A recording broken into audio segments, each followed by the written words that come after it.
this world can be so cruel.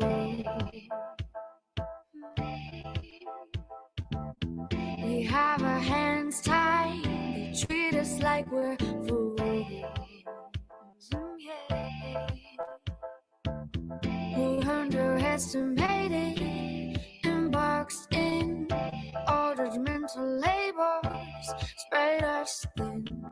We can run away to another place. No need to worry, you'll be my safety. We can run away to another place. No need to worry, escape reality.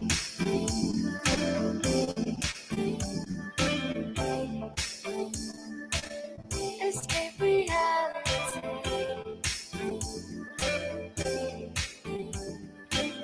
No need to worry, escape reality.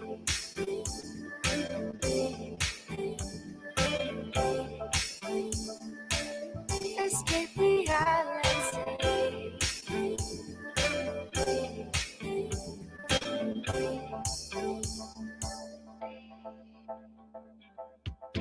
Oh, we can take this world by storm.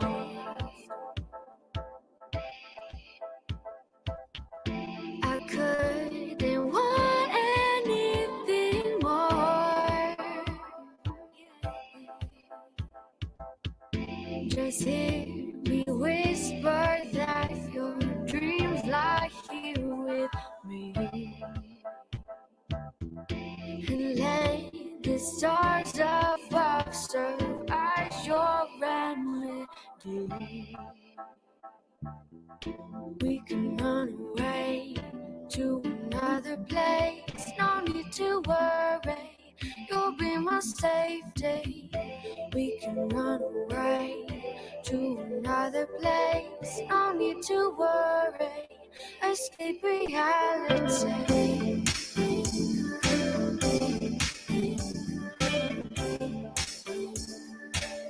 Escape reality.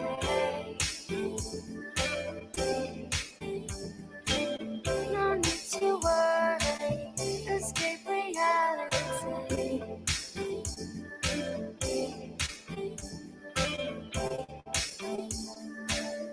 Escape reality.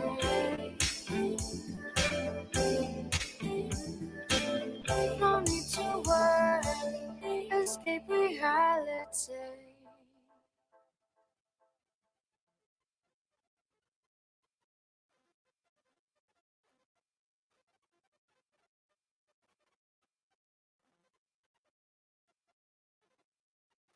Good afternoon, everyone. Good afternoon. Welcome. Bienvenido. It's Valerie. Welcome to Silk Masquerades. We are so happy to have you join us. Thank you so much for taking the time out to come and share with us this afternoon. We're looking forward to today. I hope that you all have had a great start to the week. And so we are going to share some information, a little awareness this afternoon. And we are glad that you came by to watch this broadcast with us. Now, if you are joining us on the replay, make sure that you leave a comment and let us know that you came by. We want to be able to connect with you. And if you haven't had the opportunity, please make sure that you hit subscribe and tap that notification bell so that you'll always know when we are presenting another video. Again, Silk Masquerades, Tuesdays at 7 p.m. Okay? All right. So last week, we had the privilege of speaking with Shelley Spain, Shelley Renee Walker Spain. She came by and she shared some information with us. We had a good time chatting with her and learning more about who Shelley Renee Walker Spain is. Thank you so much for coming. We placed a question, a raffle question out for the week before last. Week before last, we had Jason Bulgin on, and he spoke with us about living on purpose. And we had a raffle question out. We've not had anyone to provide the correct answer to that yet. In episode number 5, um, that's the one from Madison. So that's the wrong one, guys. Here it is.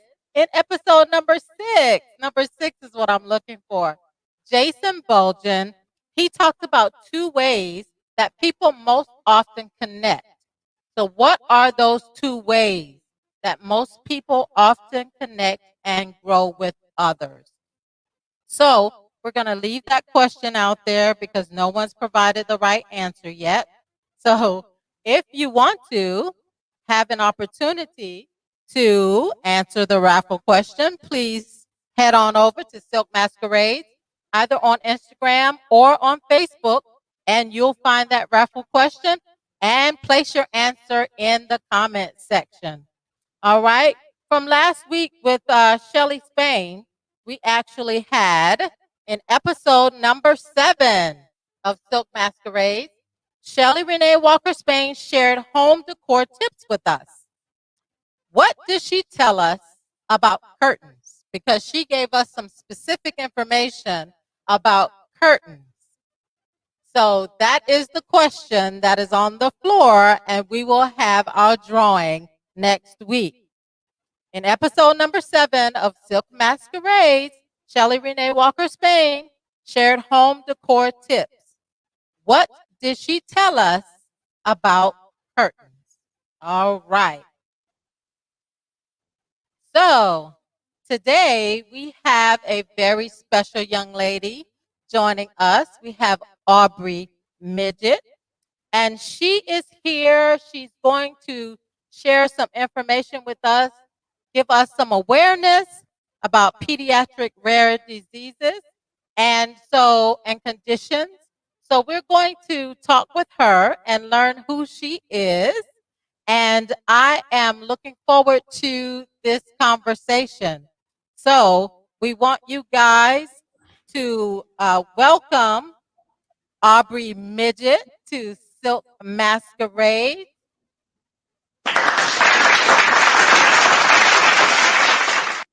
Hi there, Aubree. How are you? Hi, I'm doing okay. Good, good, good, good. Thank you so much for joining us and for being willing to come on and share Absolutely. with us who you are and a little bit about Jackson Strong. And so we're looking forward to some awareness and spreading awareness and also finding out how we can help. Okay. hmm So wanted to find out from you, first of all, how you're doing. I understand that you had a little surgery on your leg. I did. I'm doing okay.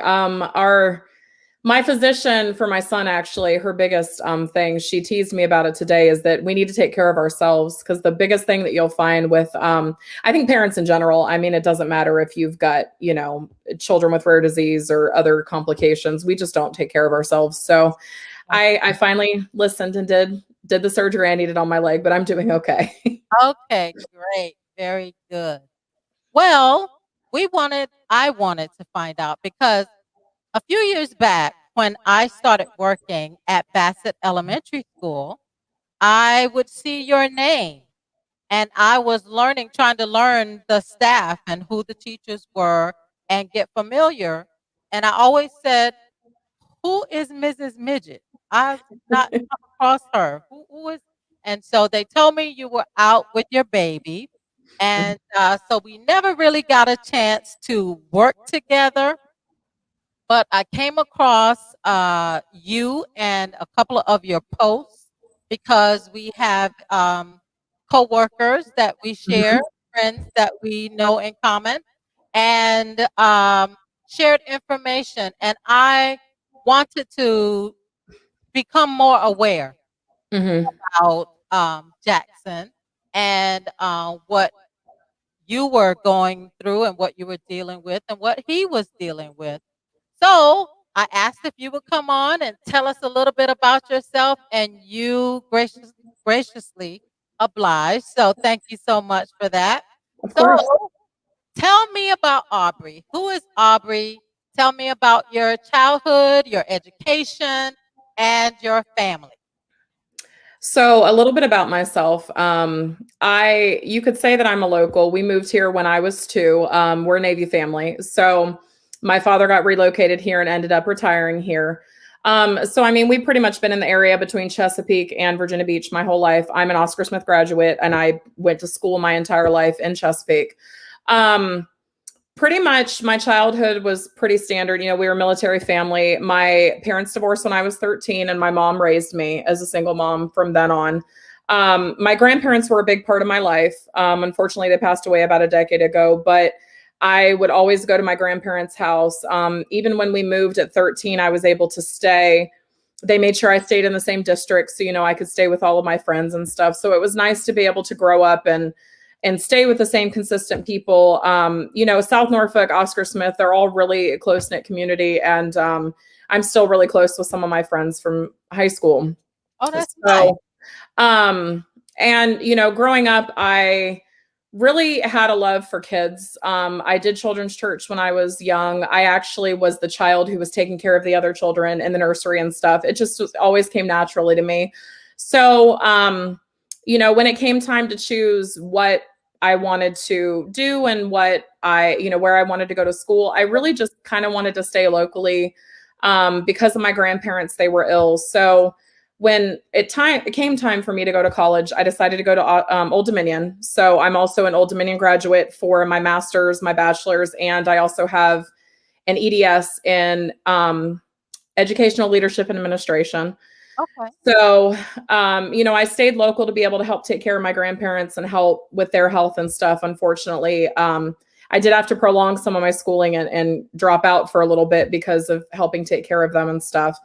But throughout, I pretty much went in and knew I wanted to be a teacher, and nothing really changed.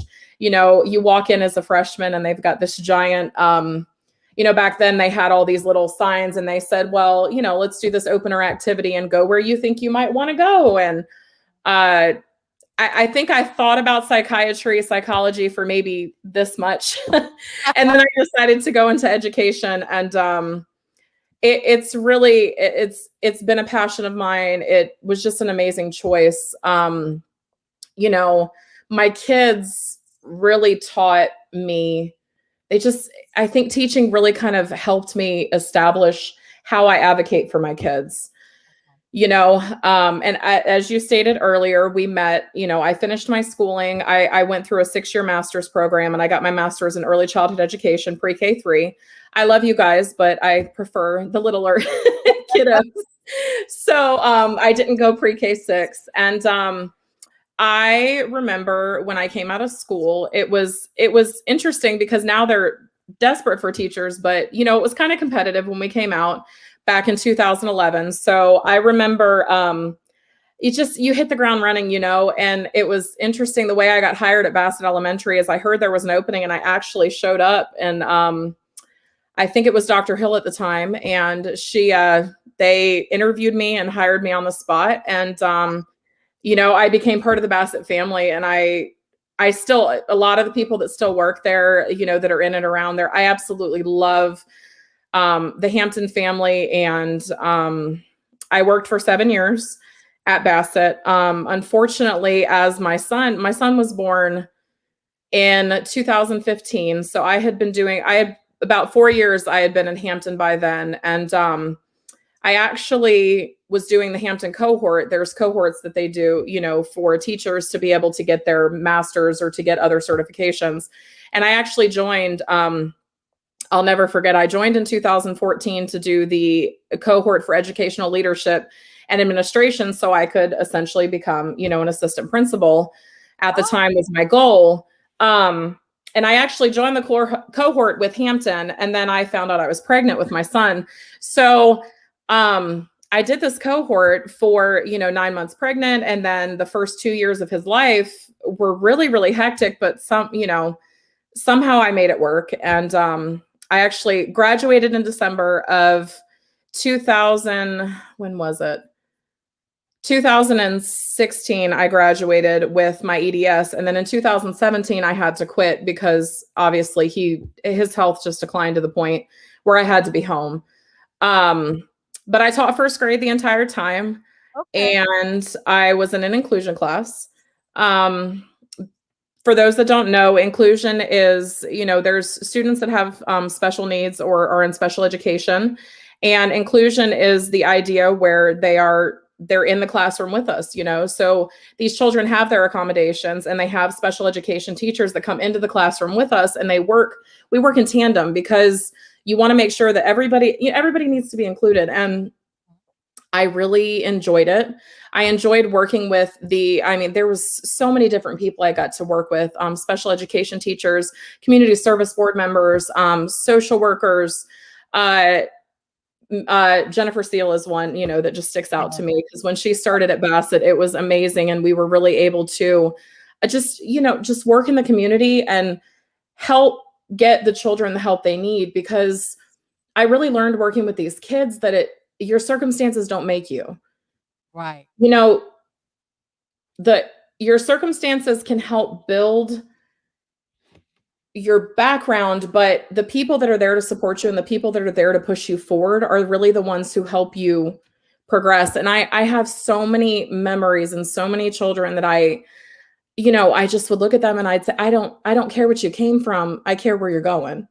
Right. So, I would work with them and I would advocate, because in these, with these children with special needs, we'd have to sit in these meetings called individualized education plans. And these kids these meetings, and I've always said, these meetings seem to be about what the child is deficit in, but that's not what's right. You also need to bring up what the child is excelling in, because these children, we're here to help them get help, but we're also here to talk about what's amazing about this child.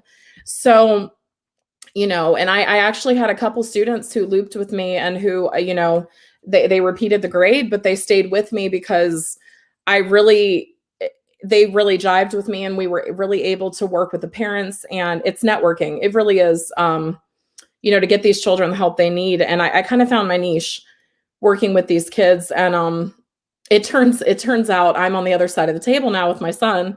So, my background and my education in fighting for special needs children, fighting for their rights and their access to equal and fair education, really, it helps me in my own life right now with my son. So, my background made me. Yeah. And it sounds as if that was the best choice that you could have made. Oh, it was. And I still imagine if you had decided to go the other route. Psychology is an interesting thing too. I probably could have read people better, but every time I'm in a doctor's office or I'm sitting in front of a nurse, I can't tell you how many people have asked me, am I in the medical field?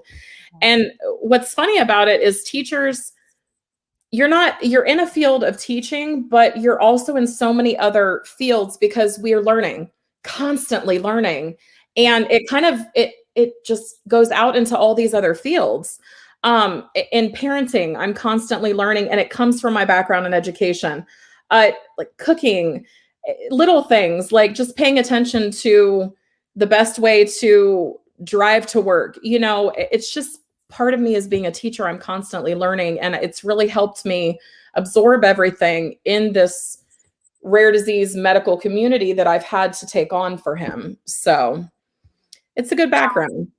I understand that you also have a wonderful husband that I do. you, and Yes. you have two beautiful girls as well. Yes. So I'm going to, let's see, you sent me a picture. Yes. Yes. What a beautiful family. They have grown up too. They have. My twins were born actually my second year teaching. So I always laughed because Jackson was my surprise. And Claire and Adeline, were planned. And then I did my first year of teaching and I had my maternity leave. And then all of a sudden we were like, hey, we're doing this again 15 months later. So, Yeah, that's good. That's good. And what's funny enough about the whole thing is Jackson actually taught me to help advocate for my daughter too, because my daughter had health issues from the beginning, but as a new mom, sometimes they look at you and they're like, it's okay, it's okay. But looking back, learning from him helped me advocate for where we are with her now. So, Okay. That's great. That's great. So now tell me what it was like or when you realized or when the doctor told you that there may be a concern for your son. so when Jackson was born, it was pretty standard delivery. Nothing was out of the ordinary. Other than when he was born, he would vomit quite a bit. But he would squeak, ironically enough, and he sounded like a squeaky toy. And when he would eat, I would talk to the doctors, and they said to me, "Oh, it's fine, everything's normal." It wasn't actually a doctor that brought it up to me. I went to a lactation consultant, and she said something's wrong, and she brought up the word laryngomalacia, which is an airway disorder. So essentially in your throat, you've got the different pieces of your throat, and his larynx it was floppy. So it would, if you imagine swallowing, when he swallowed, it would block his airway. Oh. And, she said, you really need to see an ear, nose, and throat specialist. I hadn't thought anything of it. I had seen an ENT for my daughters, but it wasn't anything. I didn't know what it meant. So I did my own digging. I kind of started there, and I joined the support groups on Facebook. And after learning from the ENT how bad my son was, he would actually turn blue when he was eating. He would stop breathing at night. We sat for months having to hold him upright, to help him breathe. And we did a sleep study on him where they pretty much, see how he breathes at night. And he would stop breathing quite a few times an hour. And that was really scary to hear it. I have this brand new newborn and they're telling me that he stops breathing when he's sleeping. So that's when we chose to do surgery. He was 3 months old when he went into his first surgery. And they had to go in and reconstruct his airway and fix some of the situations there. And it really just kind of progressed from there. So you could say he was born with something that was concerning, but it took digging and other professionals other than doctors to actually get me the help we needed, which is sadly a big problem in our community.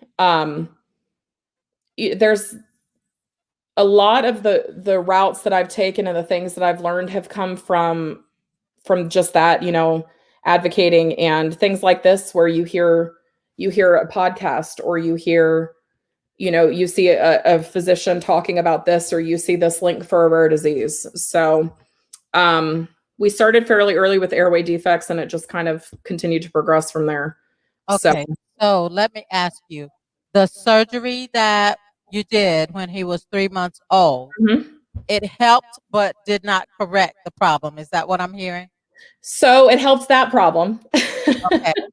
But as you go through, so if you're looking at the overall picture of Jackson, and I feel like this happens with a lot of these children, it's progressive. So you have a child that's born, and either, you do the genetic screening, or you do all of your, cross your T's and dot your I's when you're pregnant. And then your child is born and things start to crop up, because as the child's aging, the disease is progressing. And that's what we're seeing, with Jackson, is as he's aging, more and more problems are coming up because the disease itself is progressing. Okay. And that's common with a lot of these genetic disorders. If it's not, some genetic disorders, or right away, they've got classic signs. But with him, we're honestly still learning as we go, because while he has a lot of diagnosis, we know this problem is called this problem is called this, his overarching diagnosis is still mostly unknown. So technically, he's undiagnosed because he's ahead of science. And we're still trying to learn what is causing all of these other problems. So then how do they determine how they're going to treat him? And how did you end up? Because my understanding is that the specialist that you found mhm. to help him is located in Cincinnati. Yes. So, Yes. I mean, that's like what, a 10-hour drive? It's a 10-hour drive, and we drive once a month, 10 hours. Yes, ma'am. Wow. So our story is not unique. I will say that to preface all of this. It may sound unique, but I can tell you, I could list off handfuls of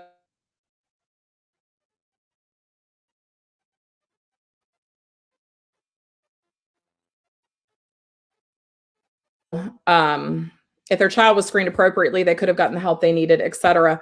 So, we started locally with our pediatric care and with the specialties, but so if you go back to where Jackson was, he had this airway defect. It affected his eating, so he progressed into needing a feeding tube.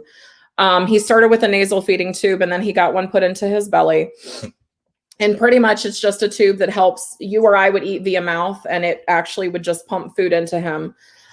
He was diagnosed at, I believe it was 12 months old, 14 months old, don't quote me, with something called eosinophilic esophagitis, which is an inflammatory condition. Pretty much it's an allergic condition where anytime that he would eat something, there's something called eosinophils, which are cells in your throat. And anytime he would eat, it would inflame and it would cause him to not be able to swallow. So that's where I started with Cincinnati Children's, because there's a nationally recognized eosinophilic esophagitis gastroenterologist there. So that's kind of what led us to our Cincinnati Children's, going there, is because he had a condition and they specialized in it. Our local people here did not specialize in it. And there's, Children's Hospital of Philadelphia has specifics for certain diseases, and I can name off all these different hospitals. Our local hospital, Children's Hospital of the King's Daughters, they specialize in specific conditions, and they're nationally recognized. It just depends on what the condition is and where is the best place to go. So naturally, as parents, we sought help, and it kind of started there. And as he progressed, his feeding just continued to get worse. He never really ate. We maybe did baby food for a little bit, but he would get so sick that he would have to be admitted to the hospital, and he would have to be put on IV fluids. And he never quite came out of it every time. He just came out a little worse every time. I mean, I could go into hours and hours about what happened with him. But pretty much it was a lot of organs that were involved. His airway was involved, his stomach was involved, his entire gastrointestinal tract. And seeing that gastroenterologist up there actually kind of led us through this maze of, I remember it distinctly in May of 2017 when he was so sick and the local hospital just couldn't handle him anymore. And I said to him, I called their on-call at midnight and I drove to Cincinnati Children's, and he got admitted in May of 2017. And I remember the doctor walking in and looking at us and saying, he's just getting worse. I think he has something called mitochondrial disease, which mitochondrial disease is a multi-systemic, it's a multi-organ disorder. And essentially the mitochondria in the cell are, they're the powerhouse of the cell. So this disease affects all of these different organs. And since the mitochondria can't produce enough energy, these systems start to shut down, in simple terms. So he said to me, I think your child's not going to be able to eat I think he's going to end up on intravenous nutrition, and I think this is going to continue to go. So, sure enough, within 2 months, my child at 21 months old was put on, he had an IV line put in his chest, and he was put on intravenous nutrition. Oh, Jackson. So, and hold on. And, you know, it kind of continued to progress from there. We got worked up for mitochondrial disease, but it didn't quite fit, you know, and we got worked up for the next disease and it didn't quite fit. And through networking is how we got linked up with the doctor that we're with now. And we're really kind of investigating this, you know, autoimmune disease. It's thought that he has an autoimmune disorder called macrophage activation, where again, the cells in his body do not process things correctly. They basically attack food, you know, as a foreign body. They attack, they pretty much attack his body. And are you being silly? Hi, Jack. So, you know, what we know right now is that he is progressing. It's not fixable. I've had a physician look me in the face and say, I can't fix him. All I can do is manage his symptoms. And as things arise, we have to fix them, you know? But fix is kind of a relative term. Unfortunately, they're Band-Aids at this point. And so he just decided to come say hi. Jackson, I heard that you did something very exciting. You were picking strawberries? Yeah. Yes, I saw you. Will we get on the TV? This will be on the TV. Yes, we'll get to watch it again. We will just go before. All right, so just in case people want to laugh, I want to do this. Okay, I can see. All right. I'm so happy to meet you. Hi. Are you ready to go? Okay. But you know what's funny is seeing him here. Again, it goes back to invisible. You know, and people say the word invisible illness, and I don't think they really understand it until they see it. Because if you take this off of him, if you take the lines and the tubes, nobody will know. You know, nobody's going to know that this is a child who's sick. Right.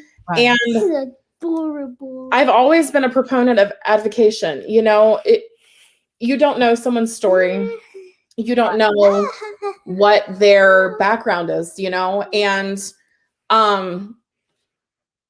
give people grace, you know, and give them kindness, because while he looks so happy and he's doing amazing today, you know. No, I'm so happy that you guys are able to be home, because you spend so much time. Well, and that's the thing. There's so much. So this line in his chest, it runs directly to his heart.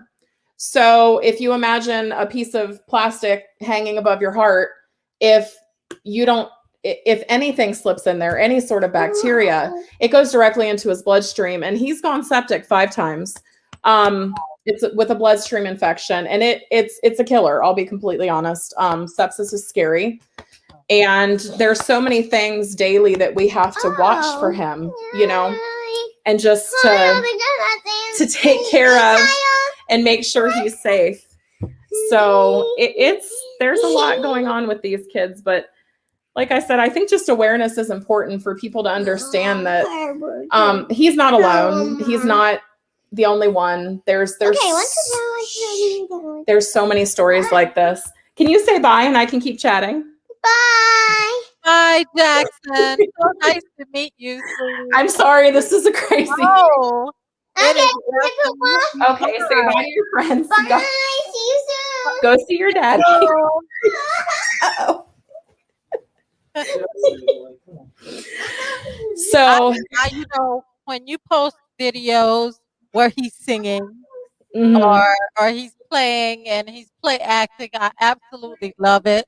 You know, there actually you sent me, let me see, where is it? This picture that I love, where he is able to play in the snow. And I love seeing, you know, these cute pictures of him.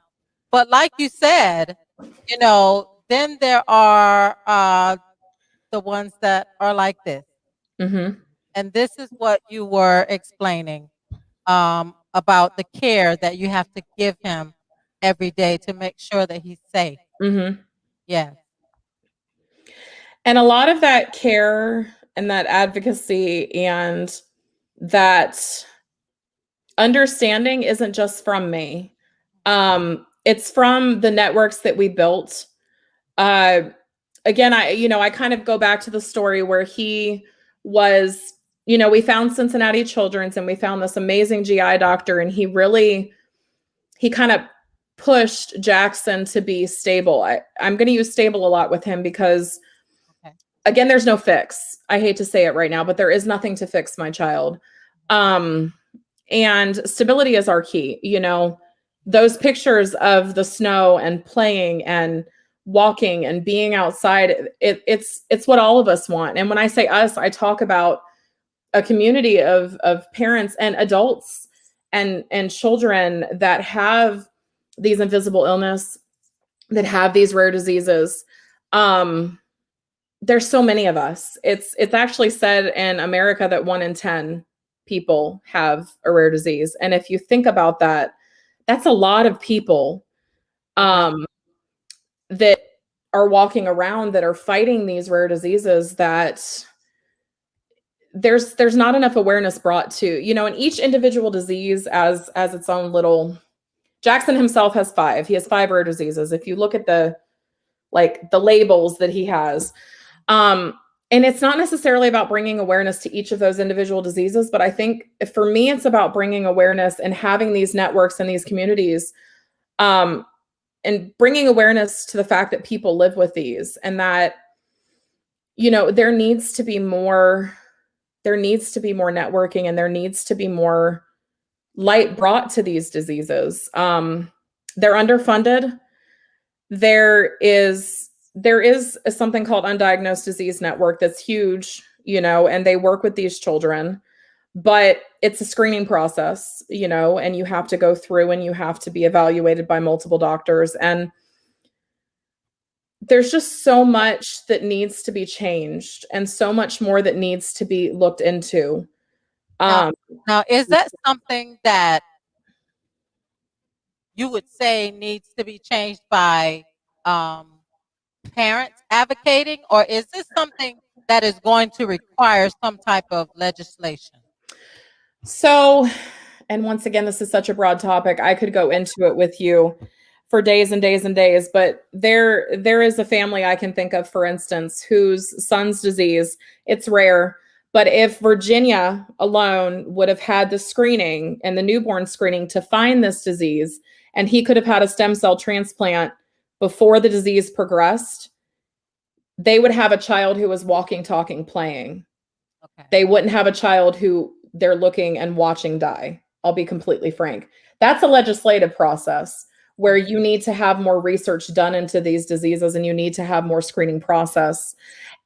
And it is a legislative process to have these insurance companies allowing these parents to get, and these doctors to not have to push so hard to get genome sequencing or exome sequencing, where they're sequencing the genetics and they're able to look further into these rare diseases. Because again, my child's ahead of science. We're still looking for his gene and what gene is causing it. He's 1 of 5 in a group study. Okay. One of the children in the cohort, they found a gene, and he is the only child in the world that has that gene. If that puts it into perspective for you, causing his disease. There is a child in this group of children. The only child that has been found in the world. That has been found in the world with this disease. How do you care for? How do you care for? That's the thing. Question. You can only care for it by addressing when it comes, because with these kids, and that's where research needs to come in. And these, I can give you names and names of genetic counselors and doctors and physicians who are such advocates for these children. Parents who are advocating for these children, and raising thousands of dollars and donating it to research. And We try to do walks yearly and try to raise awareness. And last year we did a walk for Cincinnati Children's under the rare disease program. I wish I could I could put it into words what it means, but it's a community effort as a whole. When you see a sick child, you might automatically think some of the big diseases, oh, does the child have cancer? Does the child have this? Does the child have that? But when you look at our community as a whole, there's so much more, and none of them are okay. They all need awareness, and they all need everybody to come together and to really talk about it, because I think too, it's also taboo.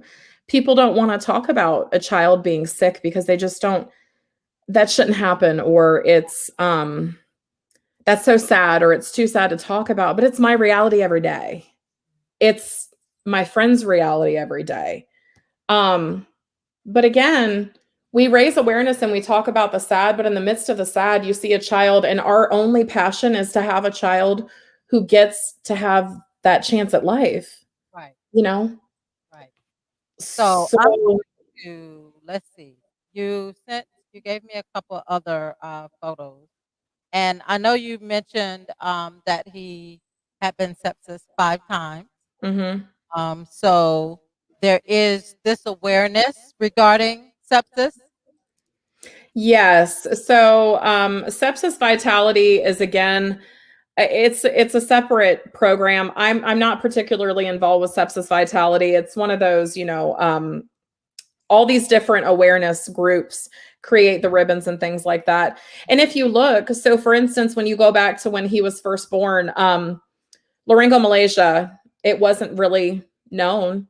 The only reason that I found more information out was because a parent created a foundation called Coping with Laryngomalacia. She turned it into a 501 nonprofit to bring awareness and help other parents. And that's where a lot of these foundations and these grassroots organizations are coming from, is parents who are advocating for rare disease and who are creating these 501, C nonprofit companies to bring awareness to these parents, because there's nothing else. Right. And then in the midst of it, you see these amazing, there's so many amazing physicians who come in and they help support, or, they do talks like this, or there's TED Talks about these diseases. And that's how we learn,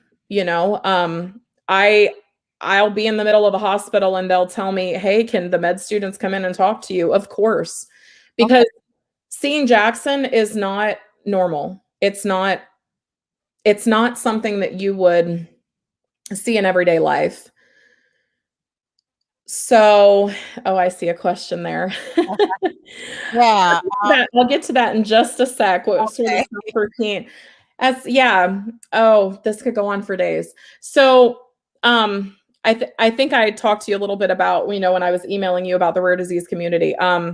We have a saying in our community, and it's in the medical community, and it says, when you hear hoofbeats, you think horses, right?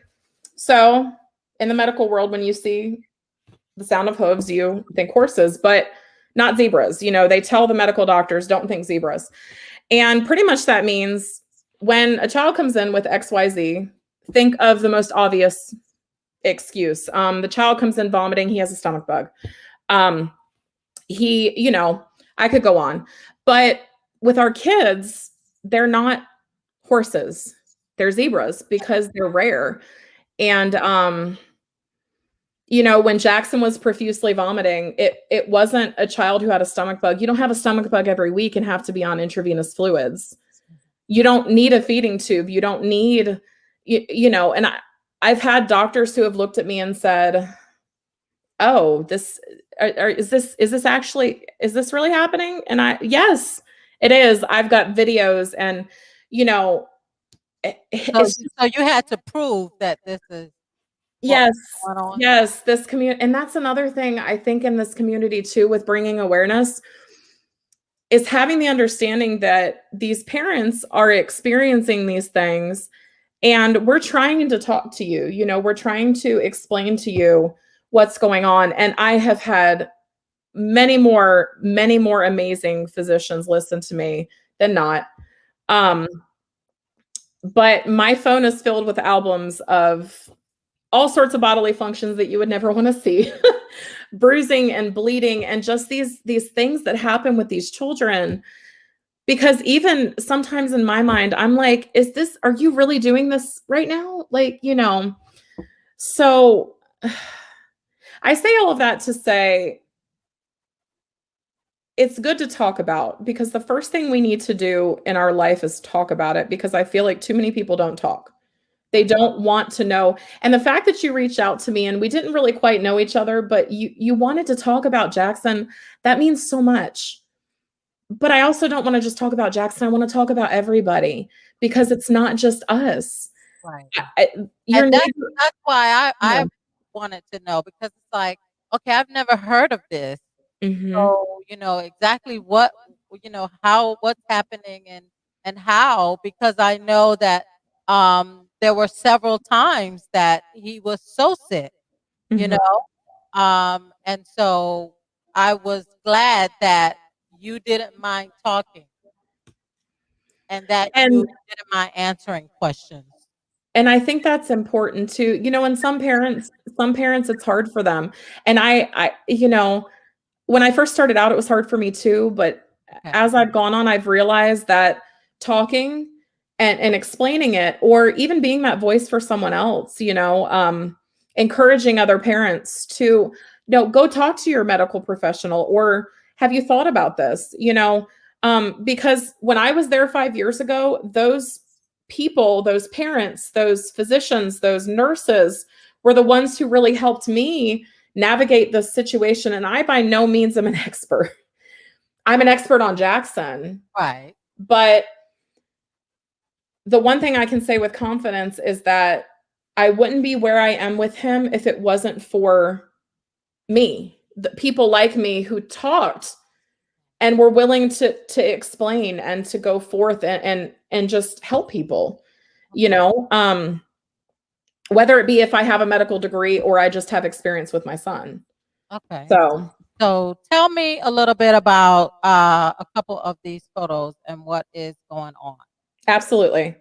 So he is the feeding tube you can see in his belly around the red pad right there. That's the tube that feeds his stomach. He's got one that leads into his stomach and one that leads down into his intestines in this picture. Because you know you have the different parts of your intestinal tract. At one point he was fed via his stomach. At another point we tried to feed his intestines. They both failed. And the line in his chest right here is the line that feeds him currently. So if you think about a bag of fluids, I mean, a lot of people have been in and needed like a bag of, you know, Right. saline or something. We have to prep a bag of fluids for him every day that feeds him. And So is that what I'm seeing here? yes, it is. So this is what he is fed every night. It's a bag of intravenous, and it's got everything that you or I would have: calcium, you know, fats, things like that. But it's made in a sterile lab every week for him, and we infuse it into a line in his chest every day. So, and this is missing probably about an additional 5 to 10 meds that we give him daily. Now, it's gotten a lot more, but the medication that you and I take orally, I cannot give him anything orally, so everything is injected into this line. Okay. So, All right. And then, of course, you know, every year Yep. we have Rare Disease Day. And so I'm assuming that that came about because of, like you mentioned, That saying, yep. okay, okay. And Yeah. typically it's on February 29th of every year, but of course, leap year, it's the rarest day of the rarest year. Yeah. So we celebrate it on February 28th, and it's internationally recognized now, you know, to celebrate rare diseases. And actually, if you go, it's something called NORD, N-O-R-D. It's the National Organization for Rare Disease, and it's raredisease.org. There's a lot of information on there, and it's been a huge help for me, you know, to Google some of these diseases you may see, and you're like, what is that? Right, So, right. Yeah. So tell me, because I have seen this. Yes, ma'am. I have seen this picture, and I've seen the picture of him wearing. Mm-hmm. So tell me a little bit about that. Those are called beads of courage. Every single bead is indicative of something that he's gone through. Yellow beads are every night in the hospital. Black beads are every poke. Blue beads are every hospital visit. Every x-ray is a lime bead. We get 1 bead a week for TPN. He's been on 4 years of total parenteral nutrition, which is the IV line in his chest. Every gray bead is a dressing change because I have to change all of these dressings. He's got a dressing here. He's got an ostomy in his belly. There's thousands of things. And this is all medical stuff that my child's gone through. And it just kind of celebrates the courage that he's gone through. And these kids are amazing. Yeah. But their parents are too. Yeah, And, definitely. you know, the one person asked about the self-care, and I was joking with you earlier about this. Self-care is on the back burner. It's hard. For some of these kids, we are able to get waivers through the state, and we're able to get nursing care and respite care. Some other parents don't have the opportunity, or there's such a lack of nurses available and help, for these parents, or qualified help to, that understand these diseases and the care for these children. Cause there's so many different devices, you saw all the devices on him. Right. So I try, and I have family. I have such supportive family and friends and stuff that will come and spend time with me or spend time with him. But I can only leave him for a certain amount of hours and stuff. So I do try to do self-care, but these parents need help. Right, right. And that's, another one of the things is I saw where this Warrior of the Year. That's another one of those, grassroots organizations where these parents, she's a rare disease warrior herself. And she created this, organization to help she just sends like little gifts to these kids. And there's so many things like that. He got a quilt from something called Quilts of Hope, and she hand sews quilts for children with, chronic illness. And it's that networking piece that's so important, I think, in this community. I've met some of my best advocates and best friends from this community and just kind of networking, and it's not just the same disease as my son. It's not even that it's a rare disease, or it's just another parent who's trying to go through these trenches and some of them are young adults, parents of young adults. Or they've been doing it for their child's whole life, and now their child's going into transitional, adult care. They come from all walks of life, and you wouldn't know if you saw you or I, but we were at therapy today, and a mom says, "Hey, I've never seen anyone else with an ostomy." And I looked at her. She was probably in her 40s. She said, "I just got an ostomy in November, and it's really cool to see your son who has an ostomy. I've never seen another person who has one." Really? But you wouldn't know that she had that because it's under her clothes, but she's fighting that battle daily, So just talking about it and just being there for people and being willing to learn. And if you don't understand it, instead of scoffing at it, like you did, just ask. Because what's interesting about 99.9% of the parents I think that I've talked to is instead of having someone stare, or instead of having someone say to their child, "No, don't look, don't," if the child's in a wheelchair, they would much rather have you walk up to them and say, "Hi, how are you? Tell me about your story." It's so much nicer to have someone ask me that than have someone to see him in a wheelchair and a child being curious about happening. Yep. Or hold the door open for that person who needs that. I just feel like people don't talk anymore, and it's so much nicer when people don't close it off, open it up the door for those conversations. So, yeah. And one of those, in order to do that, You have your Facebook page, Jackson Strong. Mhm. Yes. And so we're able to keep up with Jackson's journey. Yep. And then on top of that, there's also the GoFundMe page that was created by one of your friends and supporters. She was a coworker of mine. Yep. Okay, so for individuals who are wanting more information and learning more and wanting to be able to support you as you go through this journey, that is information is also there as well. And what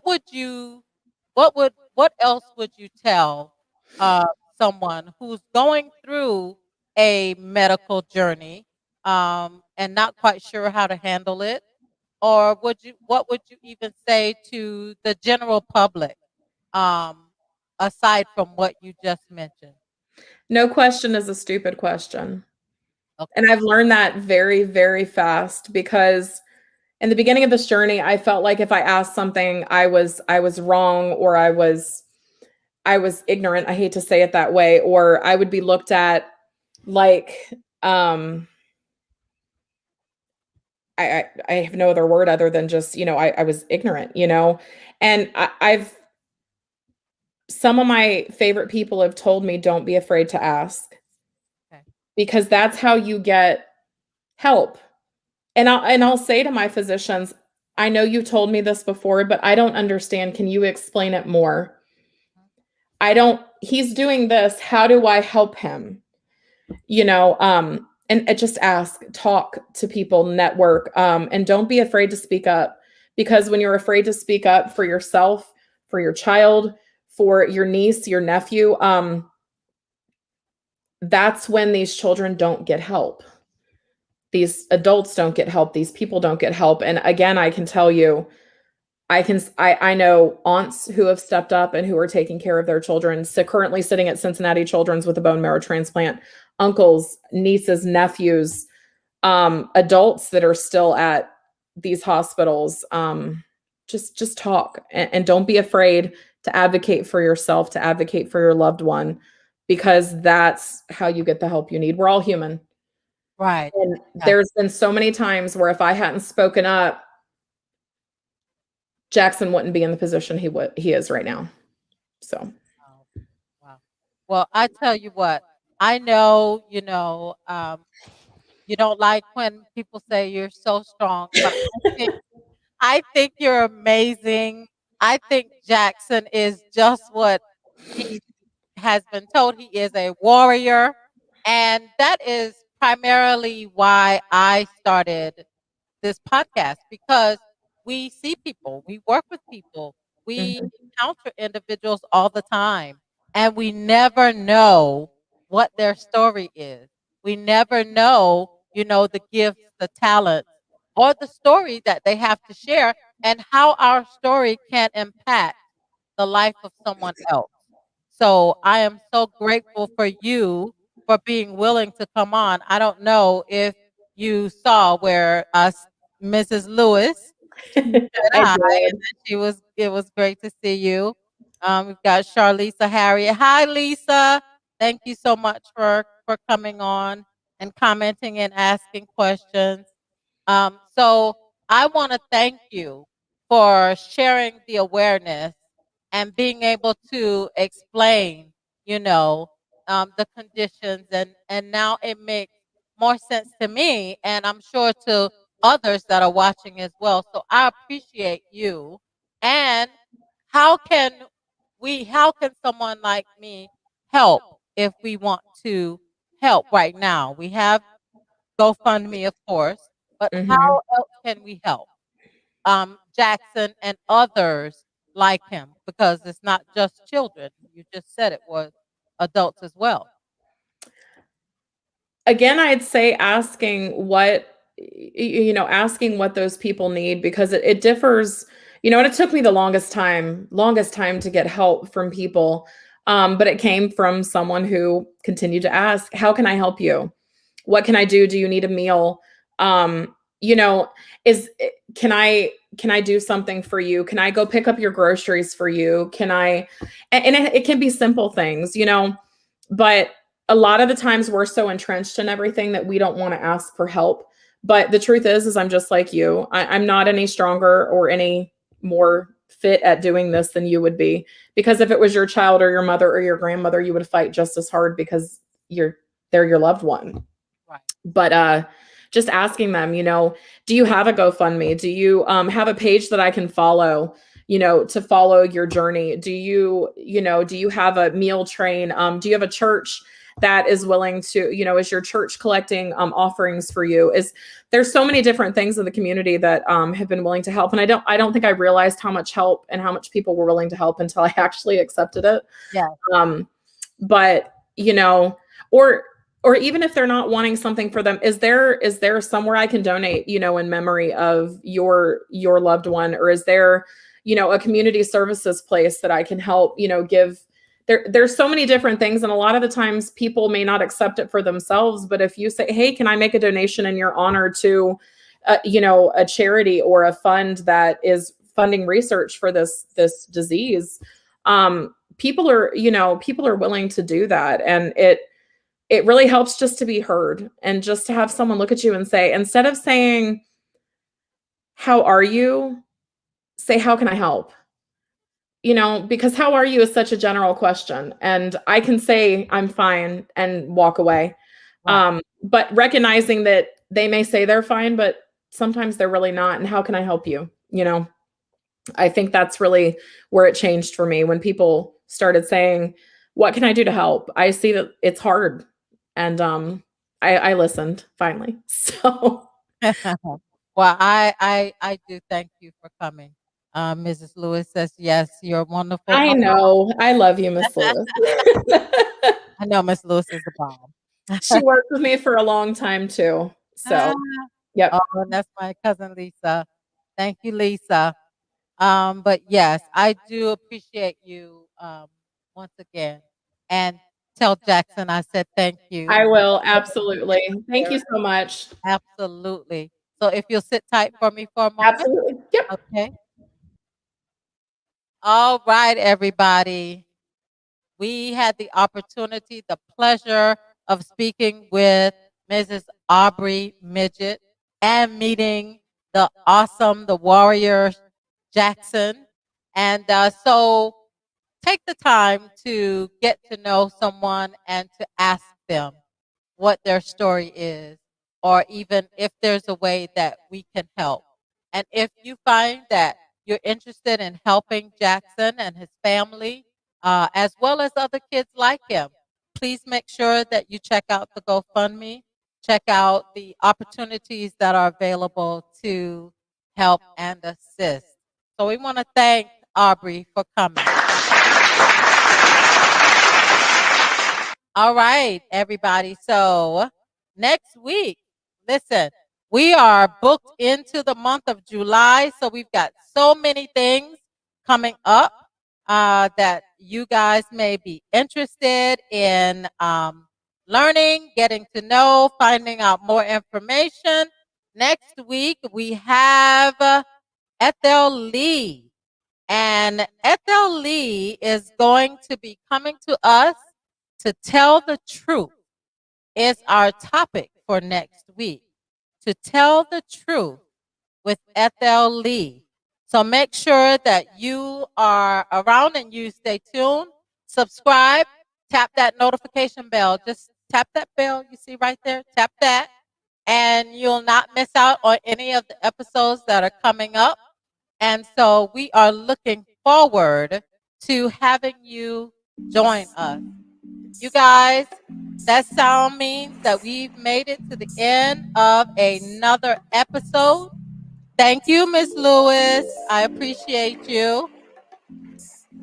Thank you, Lisa. I appreciate you guys.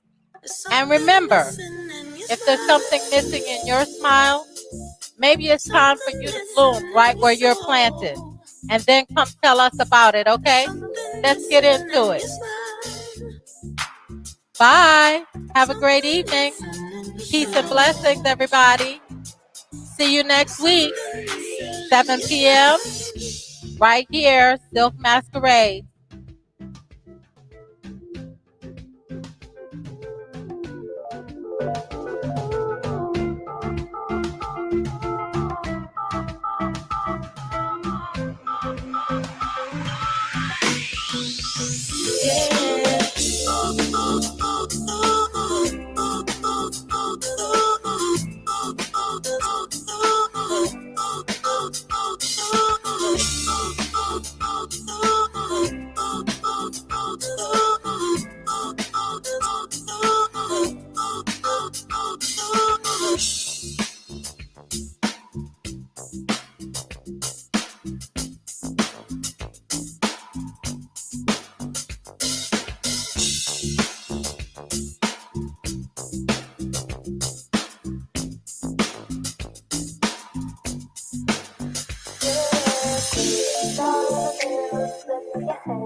There's something missing in your smile. Something missing.